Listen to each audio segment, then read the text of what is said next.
del peligro procesal de riesgo de fuga en su conjunto, no de manera aislada.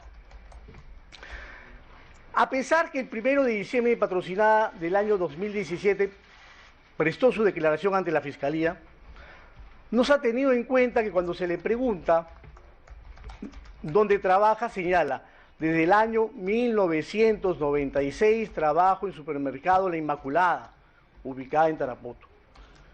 Asimismo, en el año 2006 mi Patrocinada crea una empresa, Café Plaza, una empresa individual de responsabilidad limitada. Cuando se le pregunta, ¿tiene algunas cuentas en algún banco? Señala: sí, efectivamente tengo una cuenta en el Scotiabank y una cuenta en Interbank.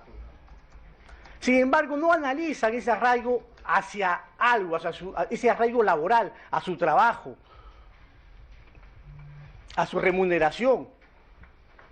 Tampoco no han analizado, cuando se pide la detención preliminar en mi Patrocinada, el arraigo domiciliario con que cuenta mi Patrocinada. Está plenamente acreditado en autos, que tiene domicilio conocido, prueba de ello que se ha presentado recibo de Luz del Sur, un plan de salud, copia de su DNI, tanto de ella como de sus hijos. Entonces se está acreditando ese arraigo domiciliario y ese arraigo familiar, ese arraigo hacia alguien, a sus hijos, a su esposo. Entonces, cuando se analiza esto del arraigo, el peligro de fuga, tiene que analizarse de manera conjunta, no de manera aislada, crimen organizado, prognosis de pena, sino también evaluarse y analizarse en su conjunto todos los elementos que conforman el riesgo de fuga. En cuanto al elemento de obstaculización de la actividad probatoria, de la búsqueda de la verdad, mi Patrocinada recién ha sido incorporada el 3 de septiembre del presente año, es decir, hace un mes y 2 días. De manera objetiva, la Fiscalía no ha señalado a qué diligencias mi Patrocinada pudo haber perturbado, si tenemos en cuenta que cuando fue llamado a declarar, esto es, el 1 de diciembre del año 2017, acudió y declaró. Entonces no sabemos qué diligencias mi Patrocinada estaría perturbando como para señalar que está obstaculizando la averiguación de la verdad. Por eso creemos que la resolución es una motivación insuficiente de todos estos elementos, lo que ha dado lugar a una resolución incorrecta por parte de la CUDO. Respecto a la motivación insuficiente o aparente del test de proporcionalidad, se señala en esta resolución la idoneidad. Es idónea porque va a evitar que fugue, es necesaria porque va a evitar que perturbe la actividad probatoria. Sin embargo, cuando se analiza la proporcionalidad propiamente dicha, ¿está bien que se ordene la detención preliminar de una persona si se quiera señalarse en qué diligencias va a participar? ¿O simplemente era suficiente la conducción compulsiva en caso no asista a una diligencia de parte de mi Patrocinada? Creemos pues que se está de alguna manera violentando el principio de presunción de inocencia que debe tener toda persona investigada. Como dijeron una de las doctoras que me atenció en el uso de la palabra, la excepción es la detención, la regla es la libertad, que se siga en libertad la investigación, señores magistrados. Y se tiene que tener en cuenta esta casación que no está por gusto, la casación 626-2013, fundamentos 30, 42, 43, 51, 58, que nos señala pues justamente los elementos que forman parte del peligro procesal, del peligro de fuga, en este caso de mi Patrocinada específicamente dicha. Y además, en este test de proporcionalidad se debe evaluar de manera individual, persona por persona, y no de manera genérica, como se ha hecho en esta resolución. Nosotros con nuestro escrito de apelación hemos presentado medios probatorios que acreditamos el arraigo en el país, el arraigo laboral. Hemos presentado copia informativa de la SUNAR en la cual se acredita que mi Patrocinada es titular gerente de una empresa individual de responsabilidad limitada, Café Plaza, que he señalado anteriormente. la copia de su RUC, entregado por la SUNAT.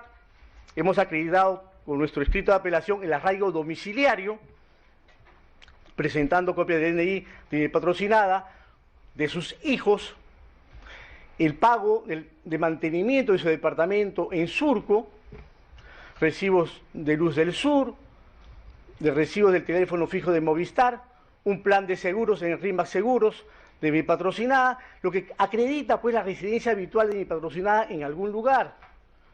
Por otro lado, también estamos acreditando con nuestro escrito de apelación el arraigo familiar con copia de DNI, tanto de ella como de sus hijos, lo que acredita pues lo que he señalado, el arraigo familiar. Por estos motivos creemos pues que la resolución ha sido motivada de manera insuficiente, y por esto solicito pues que se declare infundada la detención preliminar y fundada la apelación interpuesta. Gracias. Muy bien, gracias por respetar estrictamente los 7 minutos. Seguimos con el siguiente abogado, doctor. TQ Producciones presenta a uno de los más aclamados violinistas de hoy, Philippe Quint, junto a la Orquesta Sinfónica Nacional, interpretando las estaciones de Vivaldi y Piazzolla, 18 de octubre, en el Auditorio Santa Úrsula. Entradas a la venta en Teleticket de WOM y Metro.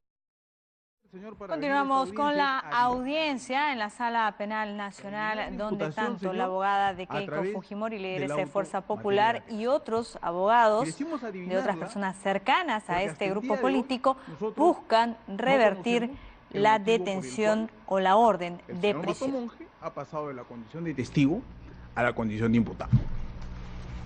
Efectivamente, si nosotros leemos el auto dice que el señor Mato Monge habría realizado algunos actos de ocultamiento, habría conseguido aportantes, y dice que por ese hecho sería parte de una organización criminal.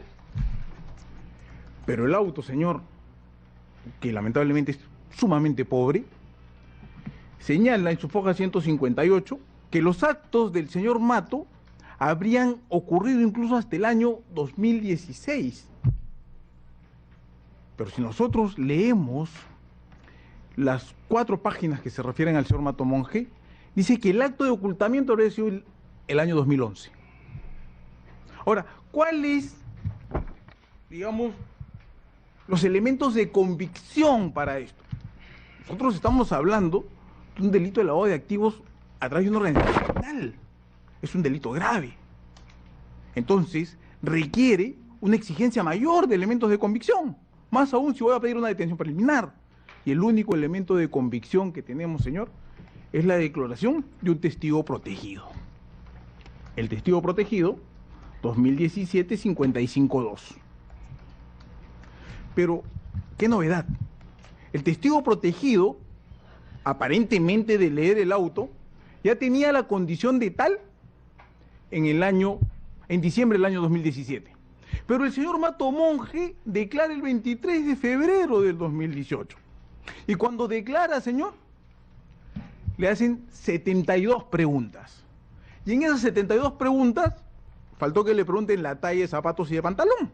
Le preguntaron de todo, pero ojo, no le preguntan respecto a la versión que ya tenía el Ministerio Público de este supuesto testigo protegido. Y el día de hoy, señor, el señor tiene una orden de captura vinculada a una declaración del testigo protegido, que desde el punto de vista del juez es un elemento son múltiples elementos de convicción que permiten establecer que el señor forma parte de una organización criminal. Partiendo de estos hechos,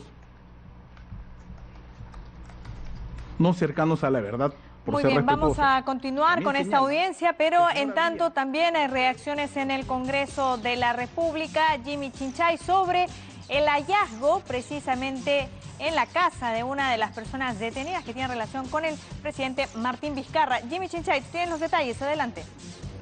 Así es, Albina. Respecto a ese tema, habla el vocero alterno de la bancada de Peruanos por el Cambio, Juan Cheput. Vamos a escucharlo. Así que no creo yo de que prospere ningún tipo de vacancia, ¿no? Lo que hay acá es definitivamente un propósito de emprenderla contra el presidente con fines estrictamente políticos, en los cuales el fiscal Chávarri amenaza, aparecen expedientes en la oficina de la secretaria y hay una actitud beligerante contra todo aquel que pretenda hacer un uso correcto de la institucionalidad parlamentaria. ¿Información en busca de una sanción, una vacancia al presidente, cree usted? Bueno, o sea, lo que están buscando por lo menos es hacerle daño o hacerle pasar malos momentos, pero están equivocados, pues o sea, están yendo por la mala ruta, porque el presidente ha señalado con amplitud que muchos de los casos que se están mencionando ya están archivados, sin embargo el fiscal insiste en amenazarlo. No olvidemos el tuit de hace un par de días en el cual dice ya viene Lavajato, ya viene Chinchero, procesos que están debidamente documentados y archivados en algunos casos. Él insiste en revivirlos y a eso le agregamos ahora los expedientes en la casa de la secretaria. En el caso de Javier Velázquez Quesquén y la defensa que tuvo en la comisión permanente a Pedro Chávarri, hoy se ha conocido que el fiscal de la Nación, Pedro Chávarri, precisamente tiene un caso para investigar y hasta un pedido de levantamiento de inmunidad. ¿Qué cosa cree allí? ¿Qué pasó? Bueno, eso lo he conocido hoy día por la prensa. Yo creo que una vez que se conoce ese tema, él debió inhibirse, pues el congresista Velázquez Quesquén fue uno de los más ardorosos defensores del fiscal Pedro Chávarri. Inclusive él no es titular de la comisión permanente, lo es Mauricio Mulder, pero el que asumió la defensa fue él. En todo caso es por esta situación específica, ¿no? Yo creo que él debió por lo menos... ¿Por un tema especial, un tema de favor, cree usted? No, yo no llegaría a ese extremo, ¿no? Lo que sí creo es que desde el punto de vista político, él debió inhibirse para evitar este tipo de comentarios. Estuvo prácticamente en su defensa. ¿Fue muy condescendiente, tal vez esperando algo de parte del fiscal? Bueno, en todo caso yo creo que los que tienen un mayor nivel de compromiso político con el fiscal Chávarri son los de Fuerza Popular. Lo que sí me llamó la atención es que los congresistas del Partido Afrista fueron los únicos que hablaron. Los de Fuerza Popular no dijeron ni pío, ¿no? Se dedicaron a mirar y luego a votar por consigna blindando al fiscal. Esa es una actitud chavista. Ellos que tanto critican al chavismo, ¿qué es lo que pasa en el Parlamento venezolano en estos momentos?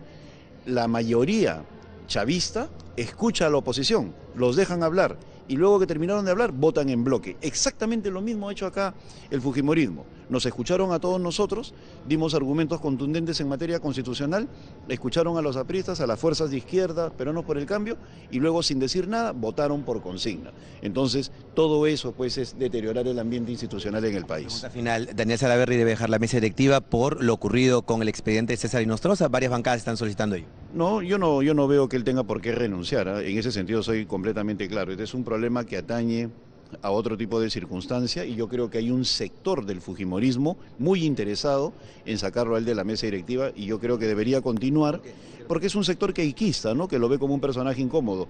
El presidente del Congreso ha manifestado independencia de su propia bancada, por supuesto.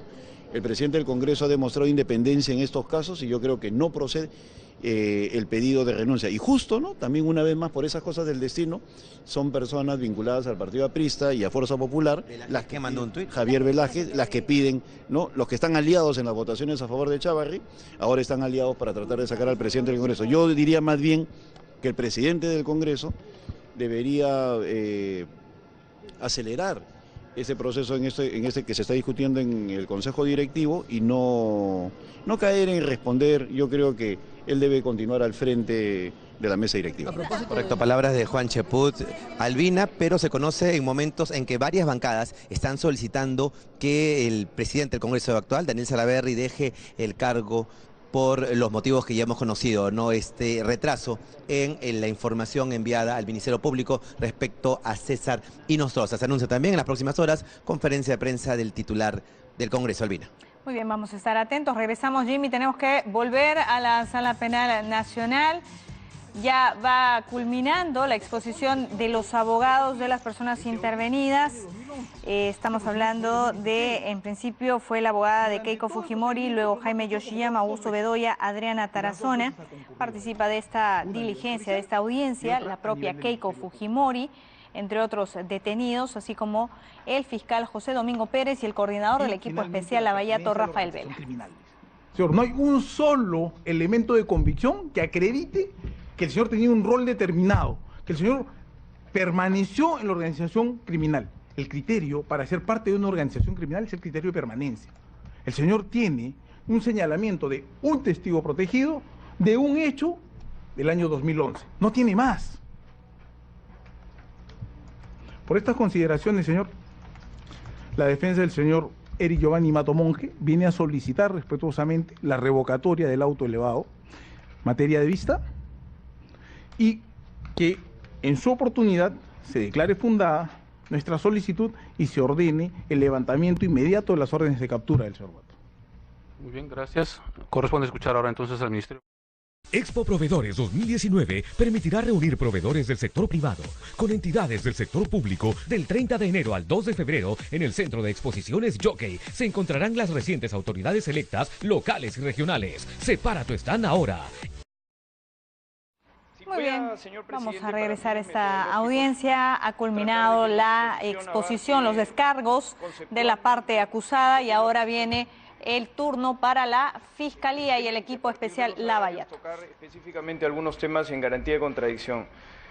Y en ese orden de ideas, el Ministerio Público viene a solicitar a su digno y honorable colegiado la confirmatoria de la resolución expedida por el juez Concepción Carguancho en todos sus extremos.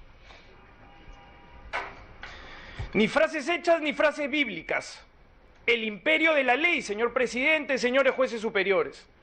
La ley debe primar sin distinción, independientemente de quién sea su infractor. Por eso es que el Ministerio Público viene en este acto, en principio, a formular todas las precisiones correspondientes coadyuvantes a lo que es la motivación suficiente de la decisión del juez Concepción Carguancho, pero adicionalmente también a desenmascarar los argumentos falaces, los argumentos tendenciosos, respecto a lo que se ha dicho durante el desarrollo de esta audiencia y que el Ministerio Público con paciencia ha escuchado. La ley es bastante clara y nos están tratando de inducir en el sentido de que efectivamente aquí no hay una distinción conceptual entre lo que son las exigencias y los parámetros propios de una prisión preventiva y de lo que es una detención preliminar. Sin embargo, debemos decir, señor presidente, que a raíz justamente de lo que se acaba de resolver, usted nos ha aclarado el panorama. En principio, nos ha dado la luz correspondiente del sendero de lo argumentativo. Que es que usted ha dicho claramente que no estamos ante una prisión preventiva. Estamos ante una detención preliminar con sus propias reglas. Usted hizo referencia a una de ellas. Por ejemplo, que se haya resuelto sin presencia de los abogados, sin presencia de las partes. Porque efectivamente la ley así lo determina. El artículo 261 del Código Procesal Penal, del cual no nos han dicho nada, establece claramente dentro de su regulación dos aspectos que son esencialmente sustanciales.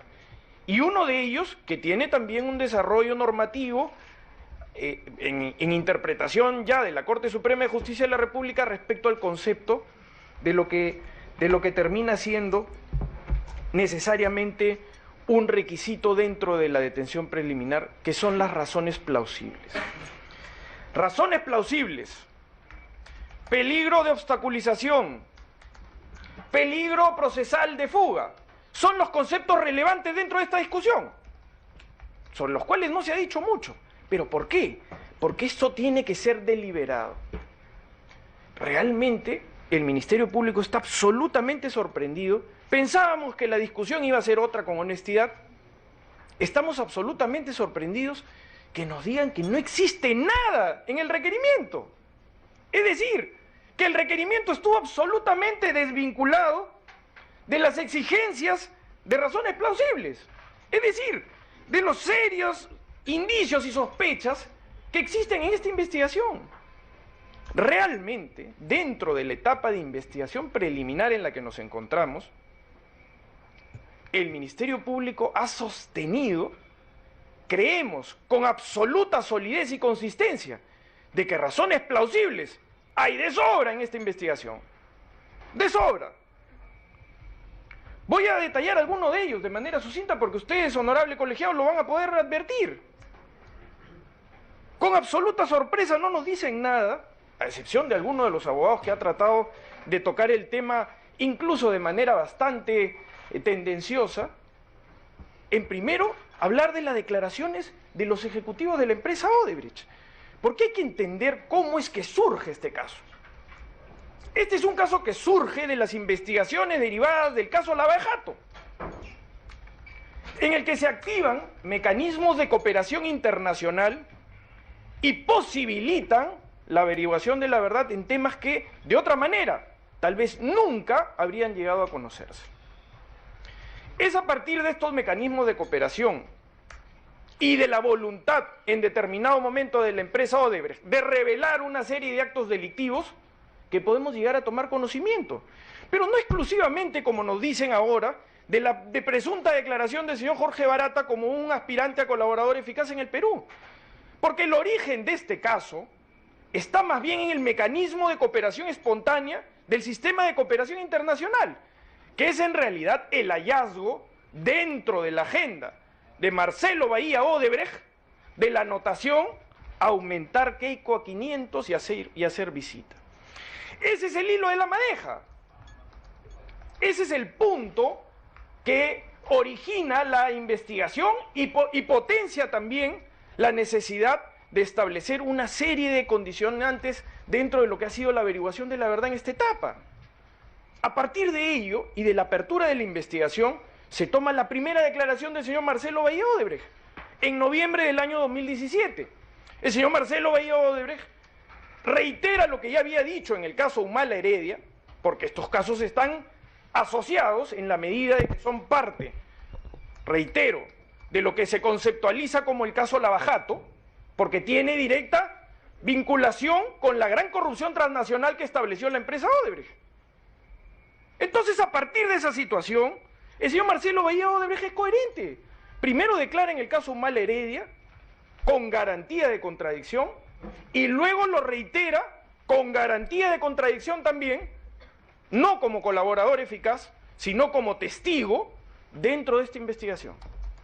El señor Marcelo Bahía Odebrecht revela, en principio, lo que ahora ustedes podrán comprobar dentro de los elementos, de que efectivamente habían apoyado a muchos políticos en el Perú, que habían financiado campañas a través del llamado Departamento de Operaciones Estructuradas, la conocida Caja 2 del Sistema de Operaciones Estructuradas, reitero, que era un fondo de procedencia ilícita, demostrado, judicialmente ya definido, en la justicia brasileña también.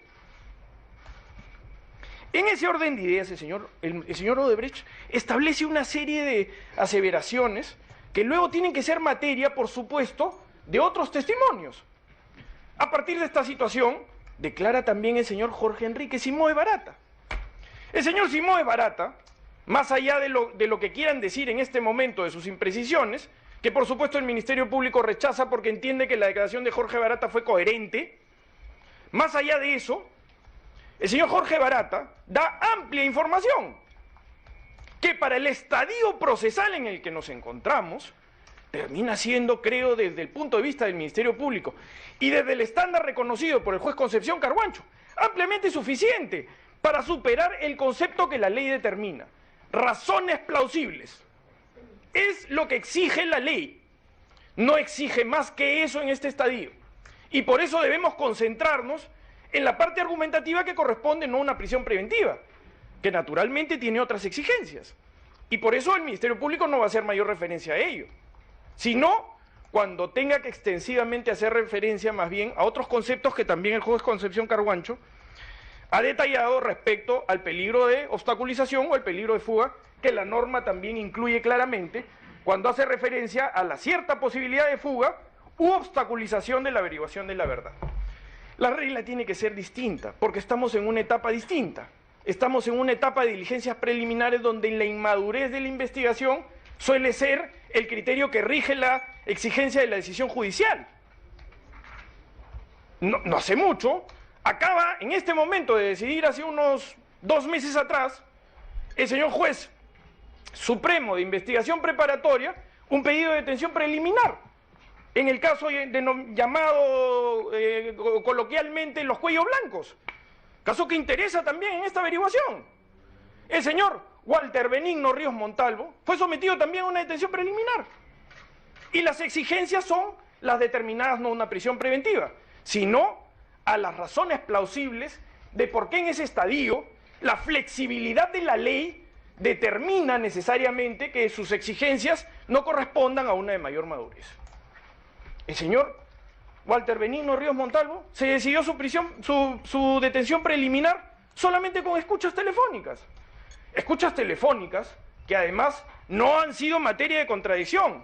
Gracias a Dios que los jueces supremos se han apartado de la sentencia que ahora los señores abogados defienden, que es la sentencia del Tribunal Constitucional en el caso de Heredia Humala. En esa sentencia se decía, por ejemplo, solamente para contextualizar el tema, de que no se podía utilizar una escucha para una medida coercitiva si es que previamente no había sido llamada a la persona a verificar si era su voz, si iba a someter una pericia, es decir, una garantía de contradicción previa al uso del medio. Bueno, la Corte Suprema ya en ese sentido es muy clara. En el caso Cuellos Blancos, la detención preliminar solamente se decide con las escuchas telefónicas y el informe de la fiscal correspondiente del caso. Más nada. Eso genera otras inferencias lógicas deductivas, que sí, es posible discutirlas también a un nivel ya de razonamiento lógico deductivo de por qué los conceptos de obstaculización y de fuga están orientados también hacia la gravedad de la pena y a la pertenencia de una organización criminal, como lo dice la Corte Suprema de Justicia de la República, como lo dice además uniformemente la jurisprudencia de otros sistemas también. Así vistas las cosas, la declaración de la plana mayor de Odebrecht, que en etapa preliminar ya forma parte de esta investigación, es decir, Marcelo Bahía Odebrecht, Jorge Enrique Simões Barata, Antonio Mameri y Fernando Migliaccio en una dimensión diferente pero también coherente con la explicación, todos ellos dan la necesidad de que el Ministerio Público en su averiguación de la verdad tenga que continuar haciendo su trabajo, porque de eso se trata. No se trata de selectividades, se trata de lo que la investigación va arrojando en el camino. Y no podemos vendarnos. La ley es igual para todos. El Ministerio Público recibe esos testimonios, los recaba con garantía de contradicción en etapa preliminar, cosa que no suele suceder incluso. Suele ser esta más bien una situación atípica, por la abundancia de elementos que existen o de actos de investigación que existen en una etapa preliminar. Más bien eso es lo inédito.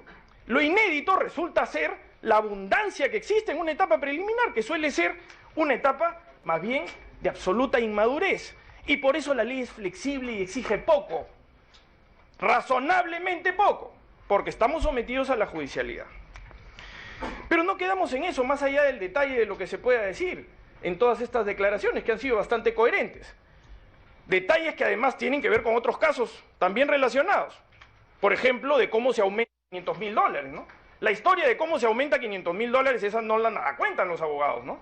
De cómo surge la necesidad de tener que aportar $500.000 más a la campaña de la señora Keiko Fujimori. Esa parte no nos han dicho nada. Pero ustedes sabrán verla dentro necesariamente de lo que viene acompañado. Porque eso se justifica a partir de un aporte que decide Marcelo Bahía Odebrecht de $3 millones a la campaña del señor Humala. El señor Barata no estaba de acuerdo. Disentía de esa posición, porque le tenía mucha mayor simpatía a la señora Fujimori. Decía que dentro de sus perspectivas políticas, el programa de gobierno de la señora Fujimori era lo que mejor le podía pasar al Perú. Y que de ninguna manera debería dársele dinero al señor Humala. Pues el señor Humala era un candidato que más bien propendía a tomar medidas relacionadas con un proyecto político, institucional y democrático diferente. Eso lo dice Barata. Ustedes lo van a poder leer. A partir de esa realidad es que Marcelo Bahía Odebrecht le dice, este es un compromiso que existe a nivel ni siquiera de carácter ideológico, sino es un pedido del Partido de los Trabajadores, del señor Lula da Silva a través del ex ministro Palocci. Y el señor Marcelo Odebrecht le dice, esto no se puede dejar de cumplir. Si tú en realidad crees que se debe apoyar a la señora Fujimori, bueno, entonces entrégale $500.000 más y cerramos el problema. Y por eso esas tres versiones están unificadas entre el señor Marcelo Odebrecht, el señor Jorge Enrique Simões Barata y el señor Antonio Mameri. Eso ustedes lo van a poder encontrar, Por tanto, los tres claramente sitúan dentro de la información que ustedes pueden acceder, sitúan claramente el financiamiento de la campaña, de $1 millón entregados a la campaña de la señora Fujimori por intermedio del señor Jaime Yoshiyama Tanaka y del señor Augusto Mario Bedoya Camere, y $200.000 a través de la CONFIEP, que eso es un asunto que también está claramente comprobado, porque la propia CONFIEP así lo ha admitido. Pero no nos quedamos en eso, porque aquí parece que esto era una modalidad de las organizaciones criminales que vamos a detallar. Porque además de las declaraciones que existen ya de todos los ejecutivos brasileños, el señor Migliaccio, al que hacen referencia, que es un ejecutivo, ex ejecutivo, preso en algún momento, ahora con arresto domiciliario, sujeto a delación premiada en el Brasil, claramente detalla cómo operaba el Departamento de Operaciones Estructuradas. Y dice claramente que él nunca conocía a las personas que eran los beneficiarios del dinero, sino que simplemente ejecutaba las órdenes de los líderes empresariales, en su caso y en su momento, lo que fue la orden del señor Antonio Mameri. Los señores han hablado de otras personas que se hace necesaria su declaración testimonial. Bueno, eso tendrá que ser de evaluación de parte del señor fiscal provincial si decide formalizar la investigación preparatoria y tomar las medidas que correspondan inherentes a esa decisión. Pero la investigación no se acabó. Estamos en una etapa preliminar. Y es en esa etapa preliminar donde se justifica desde la orientación del Ministerio Público el formular este requerimiento. Pero la modalidad de la organización criminal parece ser algo que termina siendo casi un modus operandi. Porque vemos que hay algunas cuestiones en común, de las cuales no nos han dicho absolutamente nada tampoco. Nada, ni una sílaba. No nos hablan ni una sílaba de todas las personas que han declarado en el Ministerio Público que no han aportado el dinero en el que figuran en sus rendiciones de cuentas. O sea, aportantes falsos. O personas que dan una explicación diferente a sus aportes. Por tanto, nuevamente se revela la necesidad de auditar los llamados informes referidos por alguno de los abogados patrocinantes respecto a estos certificados de buena conducta que expedía la OMPE, que ya sabemos ahora, ¿no?, dentro de su estructura orgánica propia, todas las deficiencias y problemas que tenían, por decirlo menos, y que no se trataría más bien también de actos dolosos en su oportunidad. Toda esta justificación de dinero viene asociada a también la necesidad de darle una apariencia de legalidad a estos flujos de dinero en efectivo. Entonces, a partir de eso, también se celebran rifas, se celebran cócteles, se hacen una serie de actividades para encontrar un mecanismo de disfraz del dinero que había sido entregado en efectivo y que ahora se pretende ensombrecer y transformar. Entonces no nos han dicho nada tampoco de eso. No nos hablan incluso de la modalidad de pitufeo, utilizando a múltiples personas relacionadas, entre ellos a vínculos de afinidad, consanguinidad o de trabajo incluido. El uso hasta inclusive de mecanismos de offshore, que el uso de un offshore no es un delito, ¿no? Pero dentro de la conceptualización de una causa probable de investigación, cobra relevancia que todos estos elementos que están incorporados en la carpeta de investigación en este momento sean tomados en consideración para superar, nuevamente reitero, lo que la ley determina, que son las razones plausibles establecidas como sospechas e indicios. Más nada. La ley lo dice claramente y es desarrollado en la casación de Huaura. Sospechas, indicios. Luego vienen otras decisiones de mayor madurez probablemente, pero no estamos en ese estadio. Por eso el Ministerio Público se sorprende de que no se diga nada respecto a la abundancia que existe de elementos de investigación, de todo lo que se ha podido incorporar, de los actos de investigación propiamente dichos que desde nuestro punto de vista superan ampliamente el estándar de sospecha e indicio como razón plausible. No nos han dicho nada tampoco, ¿no?, referido a lo que es el doble concepto. Podemos siempre admitir, señor presidente, señor juez superior, que la prisión preventiva es un tema así hartamente opinable. Mucho se escribe, mucho se dice. Acá nos han venido a traer una frase hecha respecto a la libertad, pero la libertad también tiene restricciones en orden a la protección de la sociedad y a los fines de una investigación. Por tanto, no son derechos absolutos tampoco. Y eso es lo que sometemos a la legalidad de los jueces y el conocimiento de los jueces. Jueces que cuando toman decisiones que por simpatía pueden parecernos bien, ahí sí son alabados. Pero cuando toman decisiones concretamente en casos que defienden, ahí sí no lo son, ¿no? Hemos escuchado eso con frecuencia, ¿no? Cómo se dan las alabanzas respecto a un caso, pero no necesariamente a otros, ¿no? Sí, hace poco se decía, ¿no? La verdad va saliendo a la luz. El juez Concepción Carhuancho es un juez valiente. No es una persecución política, es un juez correcto. El sistema de justicia ha dado muestras de independencia. Esas eran las frases que provenían del partido Fuerza Popular, cuando el señor Concepción Carhuancho ordenó la prisión preventiva del señor Humala Tazo y la señora Heredia Alarcón. Así se expresaban de él. Ahora es incluso objeto hasta de denuncia, según lo que he escuchado. La garantía de pluralidad de instancias se cumple a este nivel. El Ministerio Público se somete igual a la legalidad con la posibilidad de que ustedes, honorable colegiado, nos puedan dar la razón o no. Nos sometemos a la judicialidad, pero no estamos generando una opinión respecto a qué juez eventualmente nos puede tocar. Son los jueces que nos tocan, los que designa la Sala Penal Nacional, y nosotros nos hemos sometido a ellos. Hemos litigado incluso contra los jueces que no nos dan la razón. En esa apertura de criterio que está mostrando la Sala Superior en este caso, dada la condición de interpretación diferenciada entre lo que es la detención preliminar y la prisión preventiva, bueno, nosotros también tenemos la obligación de informar lo que se viene haciendo. Durante estos 10 días se han realizado declaraciones de las personas detenidas, verificaciones domiciliarias, reconocimiento de documentos personas, se han realizado allanamientos, incautaciones, testigos protegidos, colaboradores eficaces. Bueno, sería interesante entonces que todo eso se conozca, porque daría una perspectiva adicional de todo lo que se viene diciendo, ¿no? En los allanamientos, por ejemplo, los hallazgos que han existido a partir de la decisión de incorporar a personas del íntimo entorno del Partido Fuerza Popular, se han obtenido también evidencias que tienen orientación a los dos conceptos que voy a hacer referencia para aterrizar el comentario de lo que se está diciendo. Peligro de fuga, peligro de obstaculización.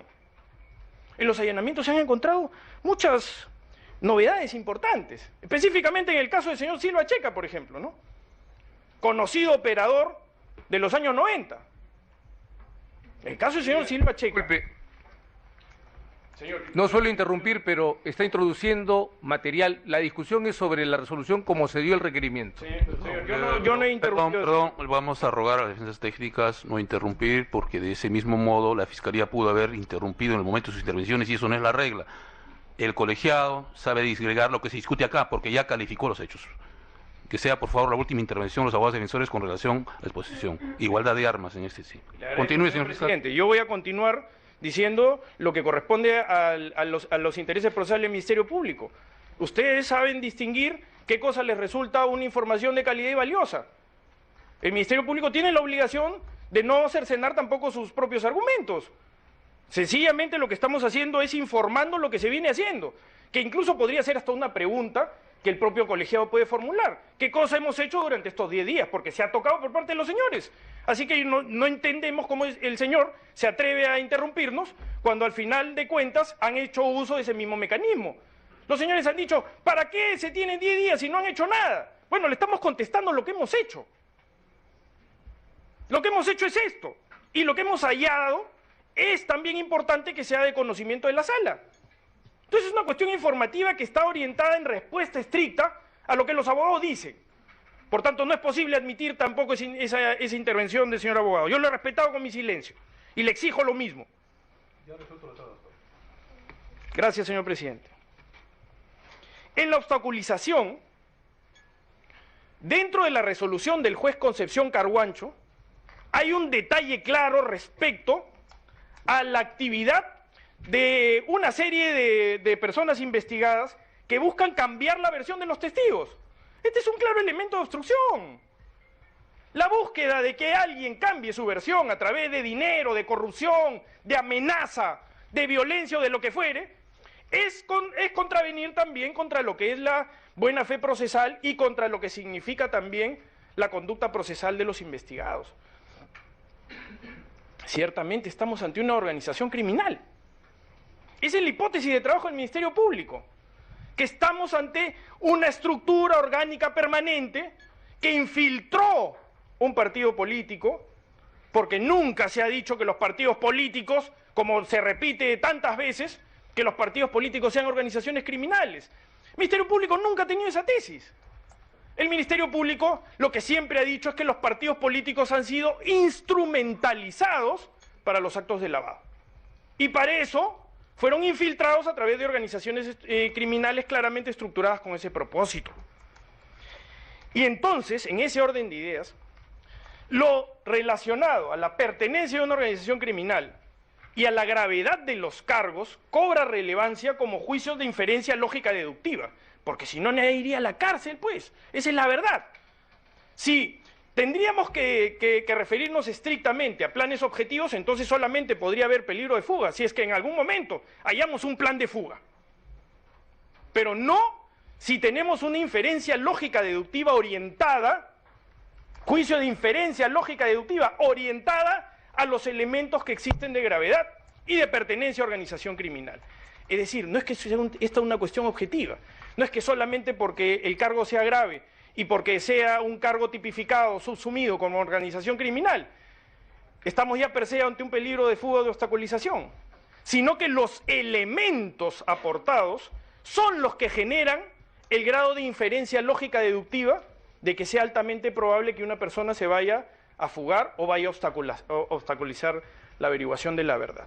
Aquí el elemento objetivo claramente está en la obstaculización. El juez Concepción Carhuancho lo ha detallado. Ha dicho claramente de que componentes de la organización criminal han tratado de cambiar la versión de los testigos. Han tratado de realizar actos de corrupción para que los testigos cambien de versión. Lo dice claramente, ustedes lo van a poder leer. Lógicamente que la defensa no le va a decir ni una sílaba de esto. Pero el Ministerio Público lo viene a recalcar, a sabiendas de que ustedes también lo van a tener que evaluar en su momento y en su oportunidad, señor presidente, señor juez superior. El señor Mejía, el señor Rimarachín, el señor Pachas, el señor Jorge Yoshiyama, el señor Eric Mato, todos ellos están claramente asociados a la organización criminal y se detalla dentro de su participación que han buscado amenazar, han buscado pagar, han buscado constreñir la voluntad de los testigos para cambiar de verdad.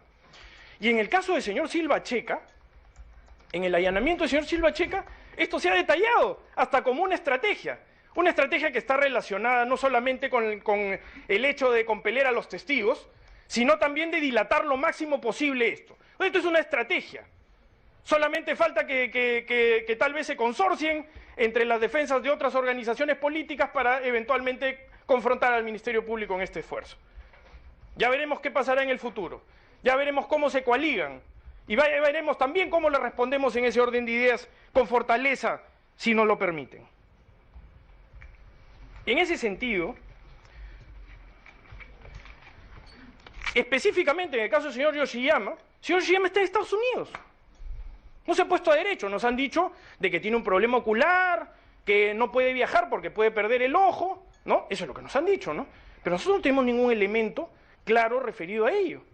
Por tanto, para nosotros, el señor Yoshiyama no es una persona que se haya puesto a derecho. Ustedes deberán evaluar las razones correspondientes a la defensa. Pero para nosotros, en términos de lo que además ya sucedió en determinado momento, porque efectivamente es cierto lo que dicen los señores abogados, en determinada incidencia procesal, su honorable colegiado no declaró infundado el requerimiento del Ministerio Público. Eso no es verdad lo que están diciendo. Lo declaró improcedente. Y eso ha sido materia de una casación, que es un asunto discutible, opinable, como lo es la prisión preventiva. El uso de los impedimentos de salida del país en etapas preliminares. Eso es un asunto que nosotros admitimos que está dentro de la consideración de lo que podría ser los fines namofilácticos de una función casatoria. ¿Por qué? Porque en otro sistema sí admiten los impedimentos de salida del país en etapa preliminar. El señor Pedro Pablo Kuczynski está con impedimento de salida del país, la señora Susana Villarán está con impedimento de salida del país, el día de ayer el señor Atala está con impedimento de salida del país en etapa preliminar. Por tanto, es un asunto discutible, pero no se generaron argumentaciones con relación a lo que se había discutido en la audiencia. porque la sala decidió por un tema de procedibilidad, que está ajeno a la discusión del tema. Sin embargo, en esa audiencia se plantearon razones también de por qué, por ejemplo, el señor Bedoya Camere y el señor Yoshiyama Tanaka estaban juntos al momento de que se estaban dando los acontecimientos en Brasil en la toma de declaración del señor Jorge Enrique Simões Barata. Pero eso es un asunto ya anecdótico. Hago referencia a ello porque la defensa sí lo ha planteado en su momento específico. Dicho esto, señor presidente, señora juez superior. Señor fiscal, simplemente vamos a interrumpir brevemente en el sentido de las metodologías que estamos empleando para que al final no surjan malos entendidos. Decía, usted está haciendo una exposición global. Así es, señor. Usted tiene, hemos cotejado los tiempos, cada defensa intervino 10 minutos, excepto una, que intervino 7, de tal manera que usted tiene para su alegato hasta las 12 y 27 minutos. Usted va a dosificar eso, le agradecería, bueno, si es que usted lo toma bien, porque total cada parte tiene su estrategia, los temas que han sido guardados por la defensa, si usted los va a tocar, en todo caso, nosotros tenemos que dejar expresa constancia de que se tiene que producir el contradictorio. Por supuesto. Muy bien. Solamente con eso, y más o menos en ese tiempo es que va a terminar su intervención. Gracias. Por supuesto, señor. Lo que pasa es que es difícil contradecir cuando nos dicen que no ha habido nada. Cuando me dicen que no ha habido nada, entonces mi respuesta como representante del Ministerio Público está en todo lo que se ha dicho respecto a lo que son las razones plausibles de una investigación. Y por eso le hemos respuesto a la nada. Le hemos contrapuesto a la nada la suficiencia argumentativa del Ministerio Público que está recogida y trasuntada en la decisión del juez Concepción Carhuancho. Y no hemos sido más minuciosos, porque podremos agregar muchos detalles que ustedes sabrán evaluar de la literalidad de la resolución del juez Concepción Carhuancho, porque finalmente eso es lo que en materia de reexamen. El Ministerio Público formula requerimientos motivados que finalmente son puestos a conocimiento de la judicialidad. El juez Concepción Carhuancho los ha evaluado y ha tomado sus decisiones correspondientes, que son las que argumentarán y sustentarán su vigencia y su análisis conforme corresponda a lo que ustedes deban saber y entender con sabiduría, señor presidente, señor juez superior. Es importante entender también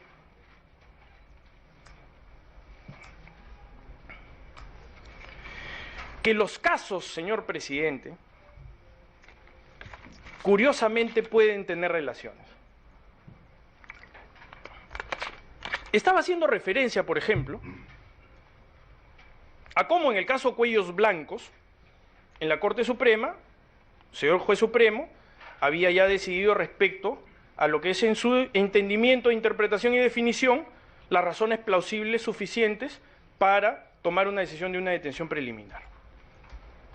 Pero es interesante ver cómo la realidad puede asociar también lo que hacíamos referencia hace unos momentos: coaliciones, entendimientos, la posibilidad incluso de recalcar argumentos que en determinado momento eso habría sido realmente inverosímil, pero ahora sí lo es, porque a eso nos enfrentamos.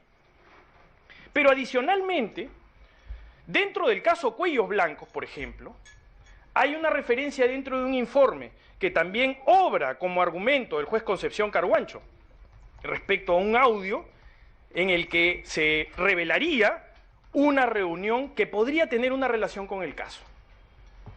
La reunión de la famosa señora K. Reunión entre el señor Inostroza Pariachi y la señora, aparentemente, Keiko Sofía Fujimori Uchi. ¿En qué sentido y en qué contexto se da esto? Se da en el contexto del caso llamado Cócteles. Y me dirán, ¿qué tiene que ver el caso Cócteles en todo esto? Mucho, porque la estrategia de defensa que se había desarrollado y que además no es un hecho que carece de objetividad, y tanto no carece de objetividad que el colegiado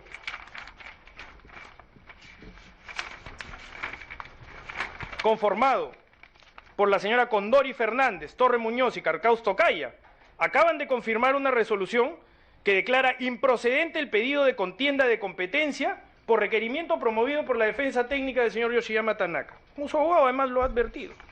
Pero ¿cuál es la estrategia? La estrategia era que a través del caso Cócteles, lo que se estaba buscando, y digo que esto no es una inferencia propia, sino es lo que objetivamente se demuestra a partir de la casación que se plantea en el caso Cocteles, la necesidad de su admisibilidad, porque era vital. ¿En qué sentido? En el sentido de que el señor Yoshiyama lo que estaba buscando era acumular el caso anotación en la agenda del señor Marcelo Bahía Odebrecht al caso Cocteles. ¿Cuál era el propósito? El propósito era generar que si el caso Cocteles ya estaba con los plazos vencidos, entonces exigiría un pronunciamiento definitivo de parte del Ministerio Público con todo lo que correspondería a obstaculizar la averiguación de la verdad en ese sentido. Entonces sí tiene relación, porque al final la necesidad de buscar la admisibilidad de la casación en el caso Cocteles era un asunto de carácter estratégico legal y por tanto es perfectamente entendible desde la perspectiva de la obstaculización. Porque así se ha entendido. Si no, ¿por qué razón la señora Fujimori estaría reunida con el señor Inostroza Periachi? Que además conocía una casación relacionada con el tema. Bueno, la casación se ha resuelto. Y se ha resuelto a favor del Ministerio Público. La Corte Suprema de Justicia de la República ha amparado los argumentos que fueron propios en la apelación de sentencia, en la apelación del auto correspondiente. ¿Y por qué todo este asunto también tiene que cobrar una especial relevancia? Porque adicionalmente, el juez del caso Cocteles no es el mismo juez del caso anotación de Marcelo Bahía Odebrecht. Entonces la búsqueda es la misma, ¿no? Ya hoy día hemos escuchado a la defensa legal de la señora Fujimori adelantar de que van a buscar recusar al juez Concepción Carhuancho. Están en su derecho de hacerlo, yo no estoy cuestionando eso como tal, porque la defensa procesal va orientada a eso. Pero no debemos ser ingenuos en términos procesales de qué se buscaba, porque todas estas razones dan contexto a lo que es una razón de obstaculización. Es buscar un juez que pueda ser más cómodo.